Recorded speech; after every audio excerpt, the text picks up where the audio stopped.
Bonjour. Alors, début février, vous avez également un travail à remettre sur les homophones. Alors, pour cela, vous allez dans le contenu, dans exercice pratique et homophone. Vous voyez que c'est noté. Vous cliquez dessus. Vous avez ici des notes de cours que vous pouvez regarder.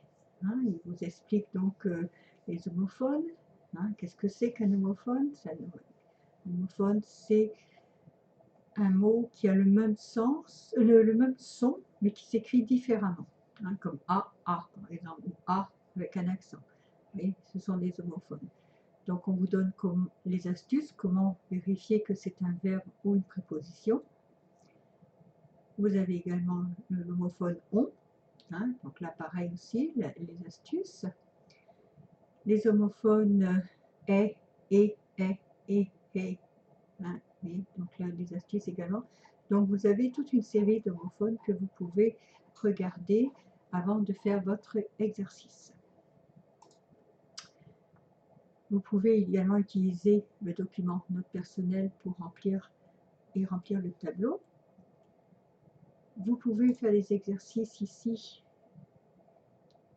avec des liens pour vous pratiquer si vous le voulez. Et une fois que vous avez fait tout ça, vous pouvez accéder au questionnaire. Alors, vous voyez que le questionnaire, il arrive à échéance le 2 février à 23h30. Si vous avez un peu de retard, ce n'est pas grave, ne vous inquiétez pas pour ça. Alors, vous dites continuez le test, et là vous arrivez sur une série de questions. Alors attention, choisissez le bon homophone et écrivez-le dans le tiret, ici. Quelle expérience? Je n'y retournerai plus jamais. Alors attention, vous voyez que le ni ici n'est pas en début de phrase. Donc il ne faut pas mettre de majuscule. Parce que si vous mettez une majuscule comme ça, l'ordinateur, le programme va reconnaître que c'est faux. Si vous mettez un espace comme ça va être également reconnaître comme une réponse fausse. Alors, il faut vraiment mettre la bonne orthographe. Si vous avez des problèmes, vous pouvez vérifier l'orthographe ici. Donc, vous décrivez, vous pouvez vérifier. Et après, vous allez à la page suivante.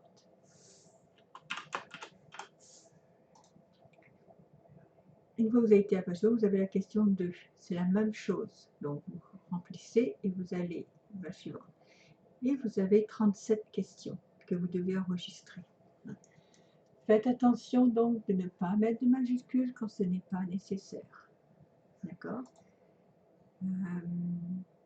Mais là, c'est pas nécessaire de mettre une majuscule non plus. Je vais vérifier si dans un endroit, on doit mettre une majuscule.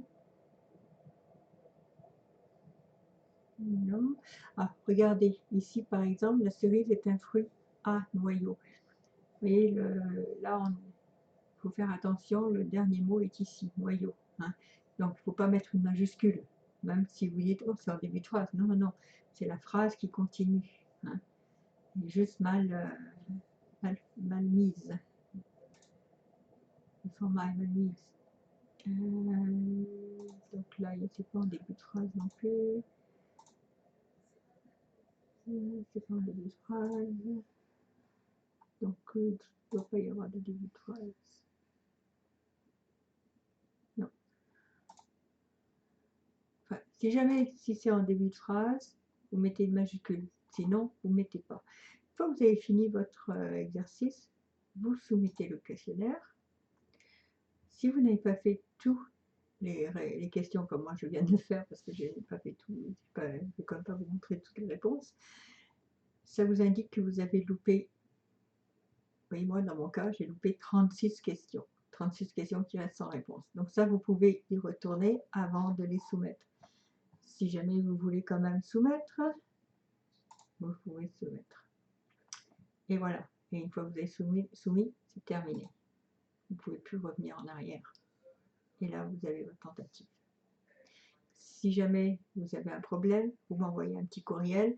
Je me ferai un plaisir de vous aider. Merci.